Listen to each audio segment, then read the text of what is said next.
이제 강등 멸망전이라고 불렸던 대전과 전북, 이 경기가 결국에는 무승부로 끝났습니다. 김준범 선수의 극적인 동점골로 무승부가 됐고, 사실은 전북 입장에서는 송민규와 티아고 골로 앞서가다가 여기서 두 골을 따라잡히면서 무승부가 됐다라는 게 기분이 일단 안 좋은 거죠. 그리고 이제 오늘 경기 무승부가 되면서 전북이 결국 꼴등 탈출을 못했어요. 오늘 그래도 전북이 이겼다면 대전과 전북의 순위가 바뀔 수가 있었거든요. 그런데 여전히 대전과 전북의 승점 차이가 2점 차가 나게 됐습니다. 이런 경기들을 보면 뒷심이라던가 전체적인 이 선수들의 약간의 이제 위닝 멘탈리티가 흔들리는 게 좀 보이죠. 그러니까 오늘 경기까지 합해서 김두현 감독이 이제 부임한 이후에 8경기 동안 승리가 없어요. 그러니까 이게 어쨌든 이제 앞서가다가 이렇게 따라잡히는 것도 이제 어쨌든 기세 싸움이 어느 정도 있는 거잖아요. 우리가 이 두 골 차이를 어떻게든 지켜내는 팀과 앞서가다가도 이렇게 따라잡히는 팀 스피릿이 이런 곳에서 좀 차이가 많이 나거든요. 그러다 보니까 이제 얼마나 지금 전북이 좀 안 좋은 상태인지를 알 수가 있는데, 일단 전술적으로는 초반에는 전북이 좋았습니다. 어떤 거였냐면 대전이 아무래도 오늘 경기에서 홈이지만 3백을 기반으로 5백으로 나왔어요. 5백으로 나왔는데 이제 황선홍 감독의 팀이 가지고 있는 늘 이제 문제점이라고 하면 요 라인 사이의 간격을 유지하는 게 조금 안 됩니다. 약간은 요게 좀 부족하죠. 그러다 보니까 이제 오늘 경기에서 왼쪽에 있었던 박창우 그리고 오른쪽에 김태환 두 선수가 빠르게 올라오면서 오버래핑을 하면서 좌우 측면을 흔들어줄 때가 많아요. 특히나 송민규라던가 전병관 혹은 이제 이영재 선수도 좀 올라가 주거든요. 요 사이사이 공간으로 올라가 주면서 요 라인 사이에서 띄워줍니다. 그리고 전병관이나 이제 송민규가 가운데로 들어올 때 수비가 중앙에 좀 쏠리면 이때 박창우와 김태환이 높게 올라오는 거죠. 그리고 이제 여기서 오늘 경기 좋았던 건 이영재 선수의 왼발 방향 전환, 특히나 이 오른쪽에서 볼을 만지고 있다가 박창우가 올라갈 때 이영재 선수가 왼발을 활용해서 반대편으로 넣어주는 패턴이 굉장히 많이 나오거든요. 이런 것들은 김두현 감독이 이제 매 경기마다 전술적인 포인트를 만들어 오기도 하고, 오늘 경기도 어쨌든 이영재의 왼발, 박창우의 오버래핑 요 포인트를 들고 나왔어요. 그래서 득점도 이런 장면에서 나왔죠. 이제 이 장면 보시면 대전이 5-4-1 형태로 수비 라인을 만들고 있습니다. 근데 여기서 반대편에 있는 송민규가 가운데로 뛰어 들어오니까 여기서 이제 이영재 선수가 반대편을 바라보다가 방향 전환을 해줍니다. 요 패스가 이제 오늘 경기 좀 많이 나왔고, 방향 전환이 되니까 박창우 선수가 볼을 잡아요. 박창우 선수가 볼을 잡은 다음에 수비가 박창우에게 끌려나가는 순간 송민규 선수가 들어갔다가 다시 뒤로 나옵니다. 근데 여기서 문제는 뭐냐? 대전의 미드필더들이 내려오는 속도가 약간 늦었죠. 이게 이제 그 황선홍 감독의 축구에서 좀 아쉬운 부분 중에 하나거든요. 그러다 보니까 송민규 선수가 들어갔다가 다시 요 바깥으로 나오는데 수비 라인은 뒷걸음질 치고 미드필더 라인은 못 내려오고, 그러다 보니까 요 라인 사이가 비게 되는 거죠. 그래서 송민규가 여기서 이제 내려와서 볼을 잡은 다음에 편안하게 슈팅, 득점을 만들어내는 것을 볼 수가 있었습니다. 이런 장면들을 보면 김두현 감독이 본인이 준비해왔던 그런 패턴이 통하기도 했고, 요런 이제 모습들이 그래도 한두 장면 잘 가지고 나왔다라는 평가를 들을 수가 있는 경기 같아요. 이 장면도 보시면 이영재 선수가 볼을 잡았을 때 오른쪽 라인에서 볼을 돌리다가 수비가 약간 한쪽으로 쏠리니까 이때 반대편으로 뛰어들어가는 선수에게 방향 전환 패스를 넘겨주는 걸 볼 수가 있습니다.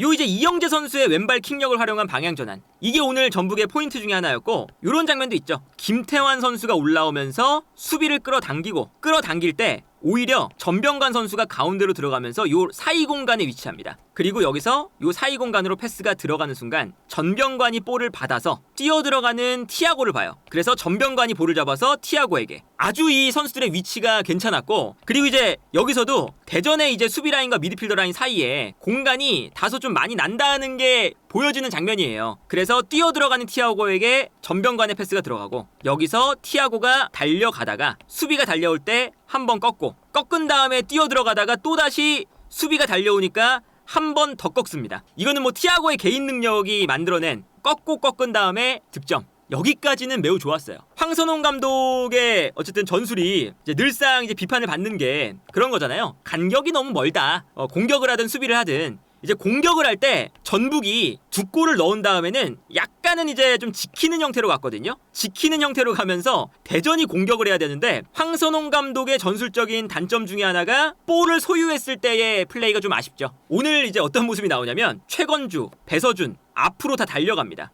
다 달려가고 있고 이정택과 강윤성 측면으로 넓게 벌려요. 그러면 수비 라인에서 볼을 잡았을 때 안톤, 임덕근, 아론 여기서 볼을 잡았을 때 거리가 너무 멀어요. 그리고 이제 중원에는 이제 2명의 선수밖에 없으니까 2명의 선수가 좀 갇혀있는 형태가 됩니다. 그러니까 여기서 앞쪽 라인으로 무리하게 패스를 하다가 수비수들이 올라오면서 부딪혀주고 이제 아무래도 이 패스가 거리가 길게 되면 달라붙는 시간이 생기거든요. 그러면서 이제 대전이 그 황선홍 감독의 축구에서 좀 안 좋았던 그런 모습들 있죠. 거리가 멀기 때문에 너무 이제 패스가 들어가는 그 상황이 투박하다. 그 오늘 경기에서 계속 나왔습니다. 이제 이 장면 보시면 이제 3톱이 앞쪽에 형성되어 있는데 이때 수비 라인에서 볼을 잡는 순간 좌우 측면 공격수들도 올라가고 있고 좌우 윙백도 올라가고 있습니다. 그러니까 수비 라인과 공격 라인의 거리가 굉장히 멀어져 있는 상태죠. 근데 이제 미드필더 라인에는 선수가 또 부족하다 보니까 미드필더 라인을 거쳐갈 수가 없어요. 그래서 여기서 볼을 받은 선수가 앞으로 뛰어나가는 선수에게 거리가 먼데도 불구하고 쭉 찔러줍니다. 근데 이 거리가 머니까 패스가 오는 동안 뒤에 있었던 전북의 수비가 달려나오면서 끊어낼 수가 있는 시간이 있죠. 그러다 보니까 다음 장면 보면 달려나와서 이 롱패스를 부딪혀서 끊어내는 장면이 나옵니다. 이게 이제 뭐 우리가 황선홍 감독의 축구를 봤을 때 익숙한 장면이죠. 이 장면도 공격수들이 다 뛰어가고 있고 뒤에서는 중원을 거치지 않고 한 번에 붙여줍니다. 근데 이제 이렇게 하는 이유는 이 앞쪽에 공격수들을 붙여놔서 상대 수비가 올라오지 못하도록 만드는 거죠. 그 다음에 측면으로 패스. 그러면 측면에서 이제 볼을 잡는 순간 수비가 끌려 나올 테니까 그러면 앞쪽에서 기다리고 있었던 선수들이 공간으로 침투한다. 뭐 이런 형태거든요. 근데 이제 황선홍 감독의 이런 의도는 알겠으나 황선홍 감독의 문제점을 이제 오늘 경기에서도 여실히 볼 수 있는 게 나왔었고 다만 대전이 좋은 건 뭐냐면 오늘 경기도 확실히 영입생 효과가 있었어요. 그리고 중간에는 그래도 황선홍 감독이 교체를 꽤나 잘하면서 변화를 줬습니다. 먼저 이제 전반전 끝나자마자 김준범 선수가 들어왔죠. 김준범 선수가 들어오면서 이제 미드필더 라인에서 뭐 변화를 가져갔고 두 번째가 이제 김문환과 윤도영. 이제 김문환 선수를 요 아론 자리에 배치하면서 자연스럽게 포백을 만들었어요. 그리고 여기서 이제 올라가는 형태가 되죠. 한 명의 선수가. 그리고 여기에 더해서 윤도영 선수를 배서준 선수와 바꿔주면서 윤도영 선수를 결과적으로는 오른쪽에 배치하고 윤도영을 올려쓰기 시작합니다. 이게 중요했죠. 그 다음에 이제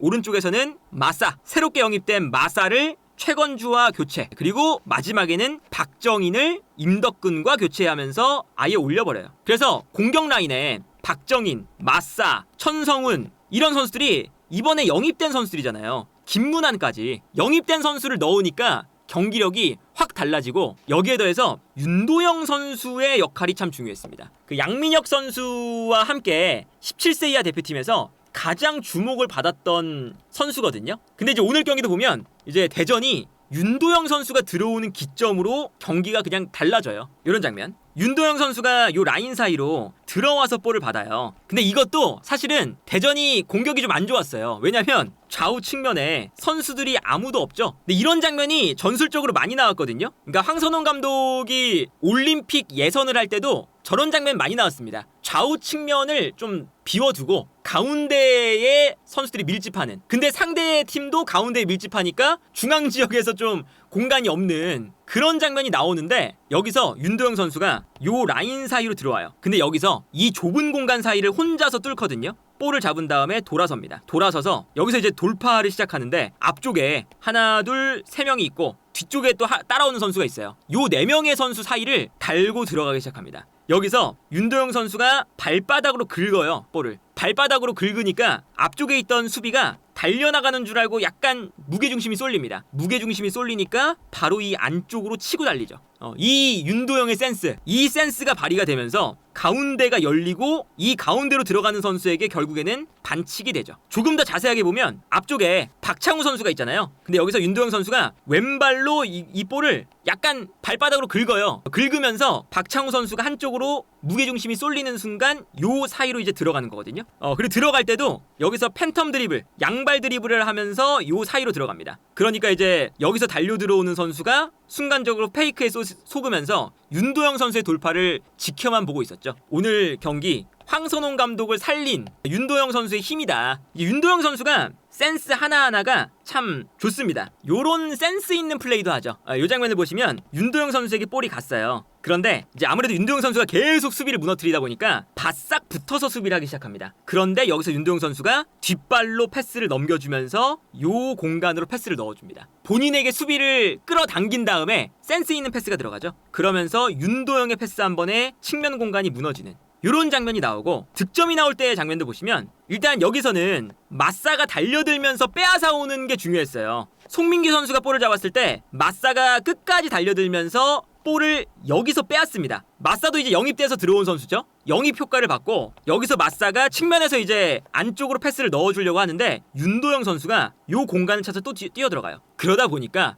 윤도영의 움직임에 모든 전북의 선수가 쏠립니다. 그러다 보니까 뒤쪽에 있는 선수들이 약간 여유로워지죠. 그래서 요 다음 장면 보면 측면에서 크로스가 올라올 때 뛰어들어가는 윤도영만 바라보다가 전북 선수들이 뒤쪽에 있는 대전의 선수들을 놓쳤고 여기서 이제 애초에 뭐 박정인도 투입이 됐으니까 박스 안에 선수도 많았습니다. 천성훈, 그리고 박정인, 그리고 득점을 한 김준범까지. 여기서 그리고 볼을 잡아서 슈팅을 하는데 이것도 전북이 참 운이 없는 게 이 슈팅이 또 가랑이 사이로 들어가요. 물론 이제 이것도 이제 김준범 선수의 아주 영리한 슈팅이기도 했지만 가랑이 사이로 들어가면서 이 슈팅을 막기가 힘들어집니다. 그러니까 이런 모습들을 보면 이제 오늘 경기는 황선홍 감독의 전술이 약간 이제 불안한 모습도 있고, 분명히 이제 황선홍 감독의 단점이 나타나기도 하지만 대전의 힘은 어쨌든 강등을 당하지 않기 위해서 영입 굉장히 지금 열심히 하고 있고, 그리고 지난번 경기도 천성훈 선수가 결승골을 넣은 거, 이번에 이제 뭐 박정인, 마사, 김문환, 천성훈 다 투입하면서 전술적으로 주도권을 가져온 거, 그러면서 동점을 만든 거, 이런 걸 보면 대전은 어쨌든 이제 선수들을 영입하면서 분위기 반전이 되고 있습니다. 그런데 전북은 영입을 일단 못한다고 하죠. 이제 영입 자금이 그렇게 넉넉하지 않기 때문에 이번에 영입도 못해요. 그래서 이제 뭐 오늘 전북이 패배를 하면서 꼴등 탈출을 못했고, 그리고 윤도영 선수가 어쨌든 뭐 황선홍 감독을 9-4-1생 살려준 경기였다.